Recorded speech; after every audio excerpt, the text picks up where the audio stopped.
بسم اللہ الرحمن الرحیم۔ اسٹوڈنٹ پانچویں رکوع ہی کی کچھ آیات ہیں۔ وَاتَّخَذُوا، اور انہوں نے بنا لیا، من دون اللہ، اللہ کے سوا، آلہۃً، اور معبود، لعلہم، شاید وہ، ینصرون، مدد کیے جائیں۔ اور انہوں نے، کفار نے، اللہ کے سوا اوروں کو معبود بنا لیا، شاید یہ ان سے ان کی مدد کو پہنچیں گے۔ اللہ تعالیٰ فرما رہے ہیں کہ یہ لوگ اتنے بے خبر ہیں، بے عقل ہیں، کم عقل ہیں کہ انہوں نے ہمارے علاوہ اوروں کو معبود بنا لیا کہ یہ ان کی مدد کو پہنچیں گے۔ لا یستطیعون، وہ نہیں کر سکتے، نصرہم، ان کی مدد، وہم، اور وہ، لاہم، ان کے لیے، جندن، لشکر ہیں، محضرون، حاضر کیے جائیں گے، مگر وہ ان کی مدد کی ہرگز طاقت نہیں رکھتے، اور وہ ان کی فوج ہو کر حاضر کیے جائیں گے۔ اللہ تعالیٰ بارک و تعالیٰ بروز قیامت ان بتوں کو ایک فوج میں کھڑا کر دے گا، ایک قطار میں کھڑا کر دے گا، اور جو ان کی پوجا کرتے ہیں ان کو کہا جائے گا یہ ہے تمہاری فوج، اور ان معبودوں سے کہو کہ ہمارا مقابلہ کرے۔ تو اللہ رب العزت کی ذات فرماتی ہے کہ یہ کچھ نہیں کر سکتے۔ اگلی آیت میں اللہ تبارک و تعالیٰ کیا فرماتے ہیں؟ فلا یحزنک، بس آپ کو مغموم نہ کریں، غم نہ کریں،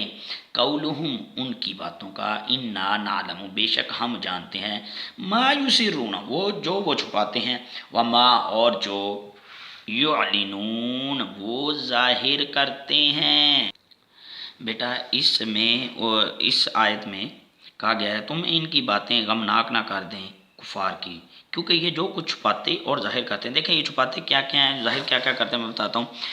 اس آیت میں بتایا گیا، خطاب میں نبی اکرم صلی اللہ علیہ وسلم سے کھلی اور چھپی باتوں کا اشارہ اس طرف کیا گیا ہے جو کفار مکہ کے بڑے بڑے سردار جو آپ کے خلاف جھوٹوں کے طوفان اٹھا رہے تھے کہ، اور اپنے دلوں میں جانتے تھے اور اپنی نجی محفلوں میں، پرائیویٹ محفلوں میں اس بات کا اقرار بھی کرتے تھے کہ جو الزامات وہ نبی اکرم صلی اللہ علیہ وآلہ وسلم پر لگا رہے ہیں وہ سراسر صرف اسی لیے لگا رہے ہیں کہ آپ کی تبلیغ کو روکا جائے۔ آپ کو کہتے تھے کاہن ہے، جادوگر ہے، ساحر ہے، مجنون، اور نامعلوم کیا کیا کہتے تھے، اور بھی بڑا کچھ کہتے تھے، مگر ان کے ضمیر اس بات کے قائل تھے کہ آپس میں وہ ایک دوسرے کے سامنے اس بات کا اقرار بھی کرتے تھے۔ یہ سب جھوٹی باتیں جو محض آپ کی دعوت کو نیچا دکھانے کے لیے کر رہے ہیں۔ اللہ تعالیٰ نے نبی اکرم صلی اللہ علیہ وسلم فرمایا ان لوگوں کی بیہودہ باتوں پر غمناک نہ ہونا، رنجیدہ نہ ہونا،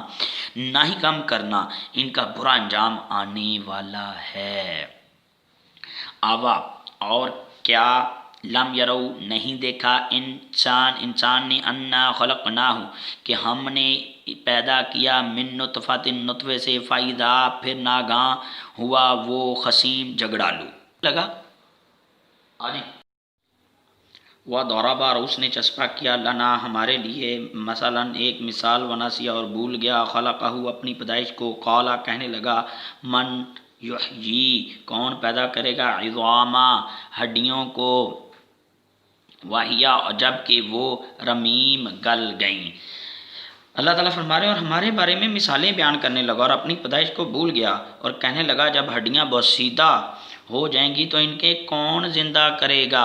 اب کفار کے اس سوال پر استدلالی جواب دیا گیا ہے اور کہا گیا ہے کہ ایک شخص تھا جس کا نام تھا کہ سعید بن جبیر کی روایت سے معلوم ہوتا ہے کہ اس موقع پر کفار مکہ کے ایک سردار نے، ایک شخص نے قبرستان سے کسی مردے کی ایک ہڈی، بوسیدہ ہڈی مطلب کہ بڑی پرانی، وہ جناب جی بوسیدہ سے ہڈی لے اور اس نے کہا اے نبی محمد صلی اللہ علیہ وسلم کے سامنے اسے توڑ دیا اور اس کو منتشر کر دیا، اس کے اجزاء کو توڑ دیا، منتشر کر دیا، اور کہا اچھا تو مجھے اس کا جواب دو کہ اس کو کون زندہ کرے گا۔ تو اللہ تعالیٰ نے فرمایا اگلی آیت میں، کل، فرما دیجئے، یحیی، اسے وہ زندہ کرے گا، اللہ دی، جس نے، انشا، اسے پیدا کیا، اول مرہ، پہلی بار، وہوا، اور وہ، بکلی، ہر طرح، خلقین، پیدا کرنا، علیم، جانتا ہے۔ کہہ دو کہ ان کو، اس کفار سے اللہ تعالیٰ نے کہا کہ اے نبی اس کفار سے کہہ دو کہ ان کو وہ زندہ کرے گا جس نے اس کو پہلی بار پیدا کیا، کیونکہ وہ سب قسم کا پیدا کرنا جانتا ہے، یعنی کہ وہ نطفہ جسے محض ایک ابتدائی جرثومے کا نام دیا گیا جو ترقی پا کر اس حد تک بڑھ گیا کہ وہ نہ صرف جانوروں کی طرح چل پھر سکتا تھا بلکہ آگے بڑھ کر اس نے شعور اور عقل بھی حاصل کر لی، اور اتنی زیادہ عقل حاصل کر لی کہ اپنے خالق کے بارے میں باتیں کرتا ہے اور اپنی پیدائش کو بھول گیا اور ہمارے بارے میں مثالیں بیان کرتا ہے۔ شکریہ اسٹوڈنٹس، اگلی آیت میں ملتے ہیں آپ کے ساتھ، اللہ حافظ، بائے بائے، ٹیک کیئر۔